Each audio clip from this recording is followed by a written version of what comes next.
and welcome back to my channel. Today, I'm talking to you about how to stop worrying about things you can't control. I'm kind of an expert on this.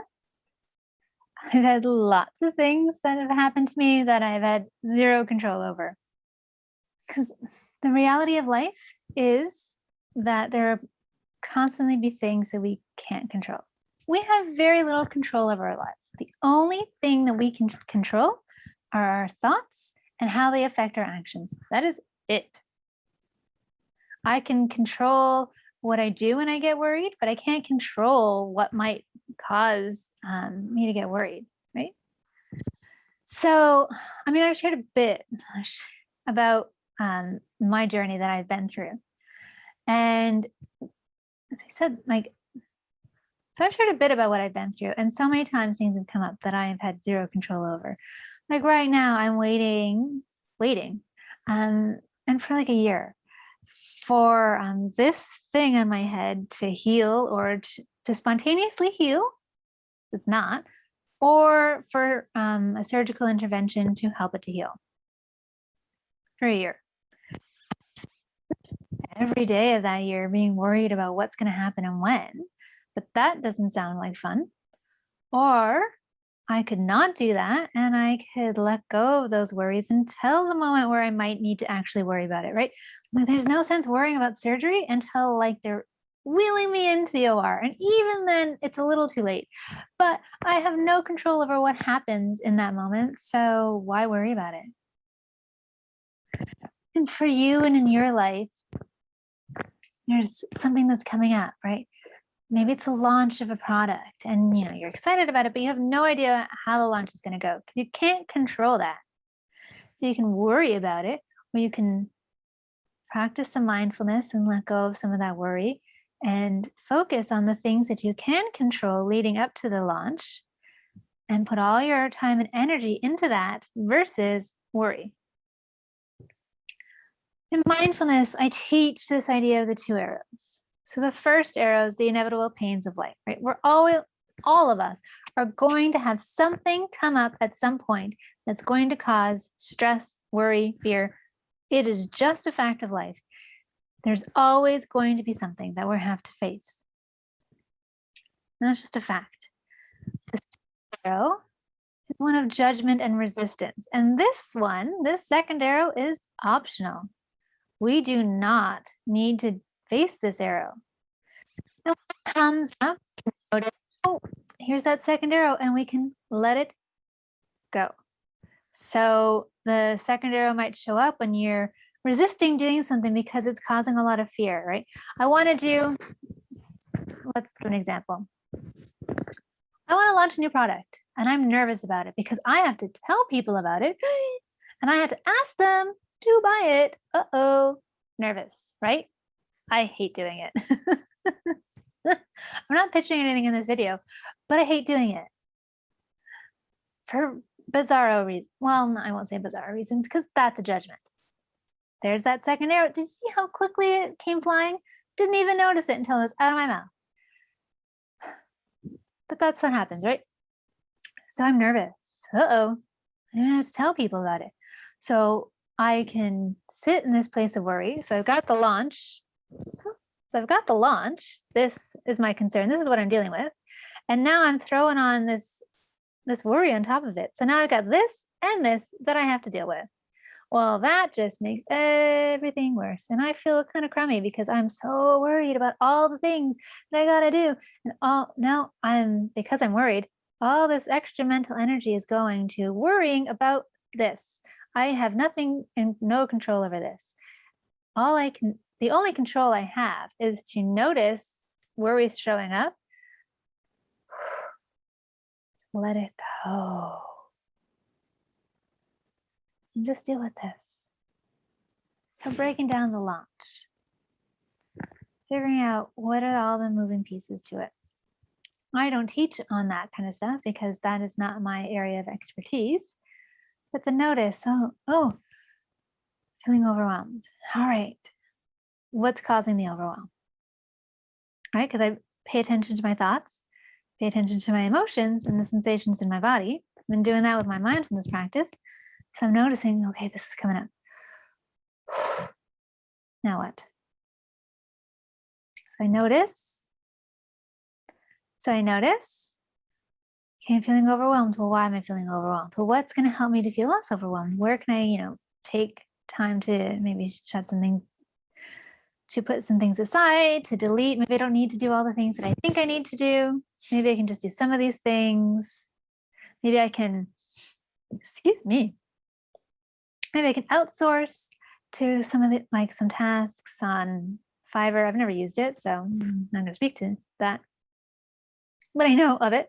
Maybe I can hire a VA. Maybe that's not possible for me, but maybe I can cut back and do a smaller launch.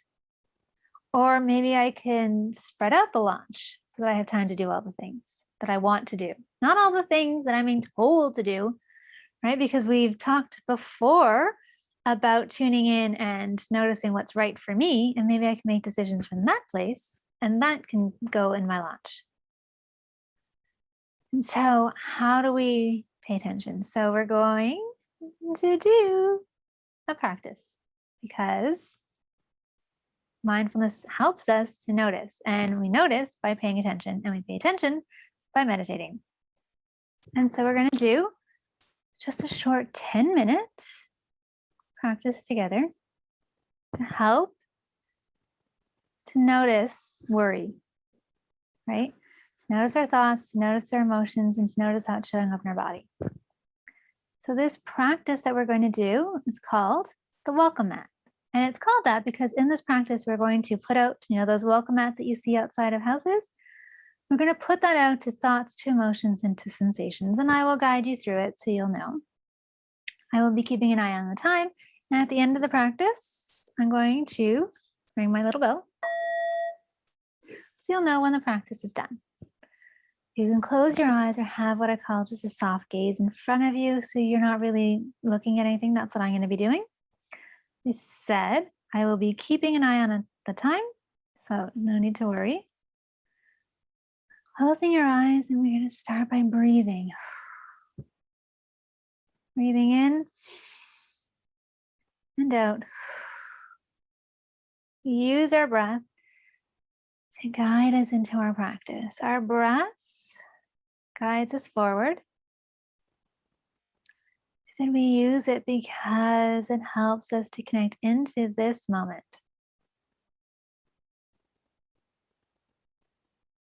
We can't hold on to the breath any more than we can hold on to the moment. It's here and then it's gone. So taking a moment to notice the breath, to notice it as it inhale, as it cycles through, and as it leaves on the exhale, noticing where it's felt the most vibrant, the most visible in your body.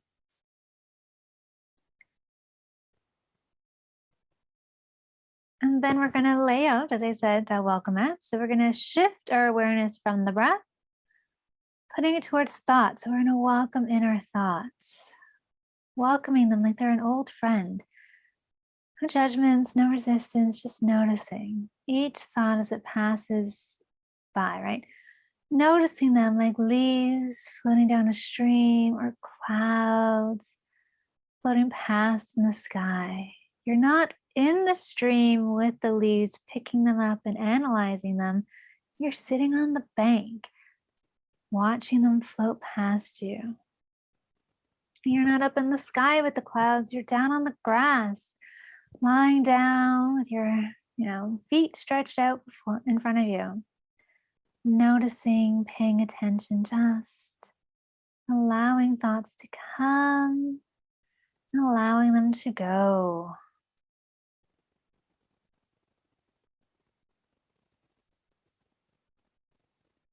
Noticing and being with this thought. Noticing it.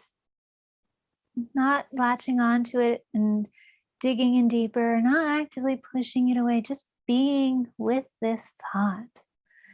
Noticing that, noticing how it is to be with each thought.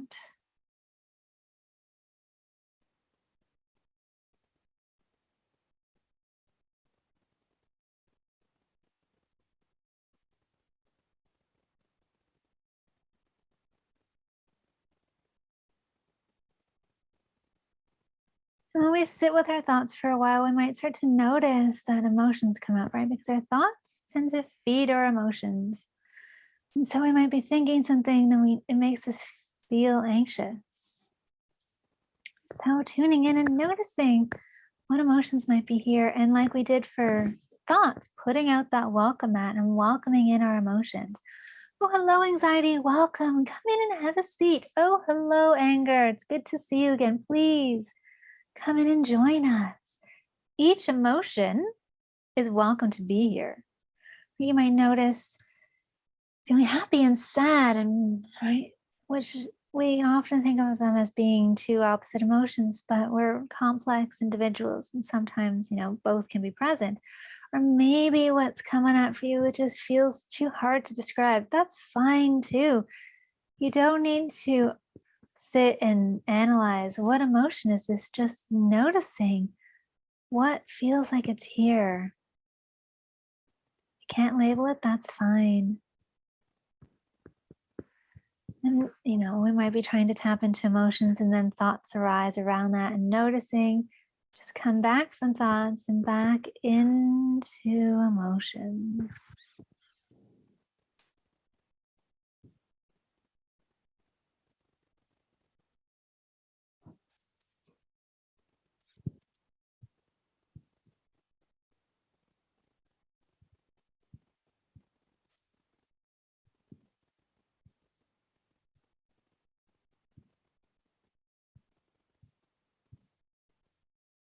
Allowing emotions to be here as long as they want to.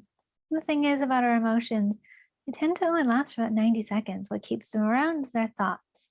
So anytime a thought arises, we let that cloud float on past, and we tune back into what we're feeling, what emotions are present.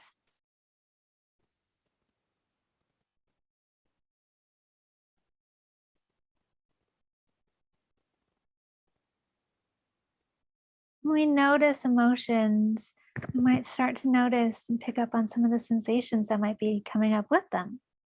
So now we're going to shift away from our emotions, put that welcome mat out again, and this time towards sensations. Right? Anxiety might bring up feelings of nausea. Anger and stress might be bringing up some tightness in maybe the shoulders or the neck, the lower back, the jaw, right? Noticing and welcoming in every sensation that's here. Even in this time, you can notice, oh, my head feels itchy, or noticing pins and needles in my foot. These are sensations that are present, so these are also welcome. We're not going to be like, no, this isn't what I'm looking for. I'm looking for these, right? Everything is welcome.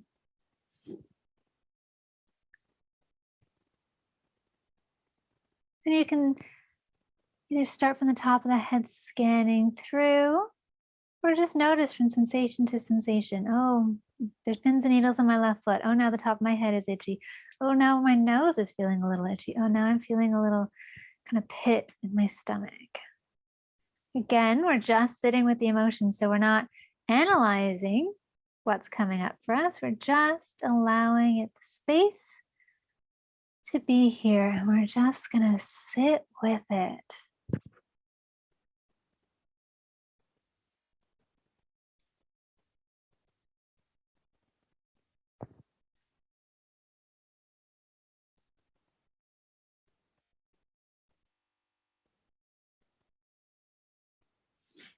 We do this because, as I said, thoughts feed emotions, but emotions, show up as sensations in the body, and so do thoughts, right? Everything is connected. And sometimes we notice first the sensation in the body, and then we notice the thought, and then we notice the emotion, or we notice the sensation, then the emotion, then the thought, and then the thought, and right? They're all interconnected. So if we do a practice like this, we open ourselves up to noticing what is here in this moment.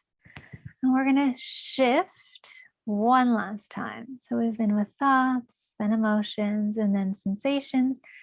And we're going to end this practice the same way we started it, by coming to the breath. So breathing in and out.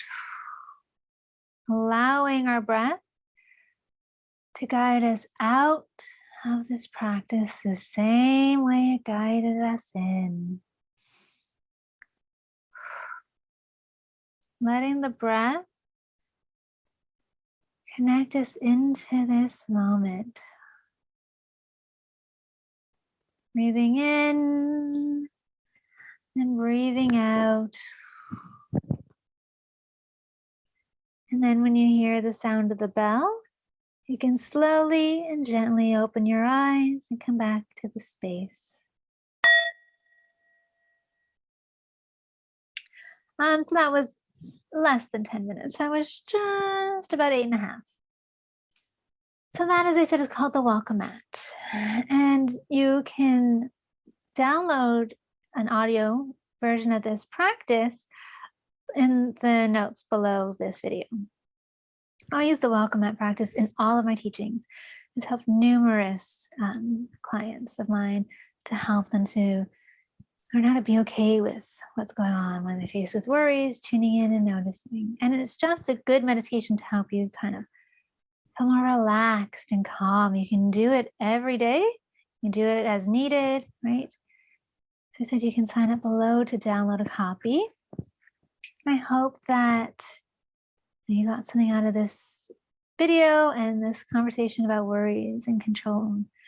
And till next time, I hope that you are well. Take care. I'll see you next time. Bye, guys.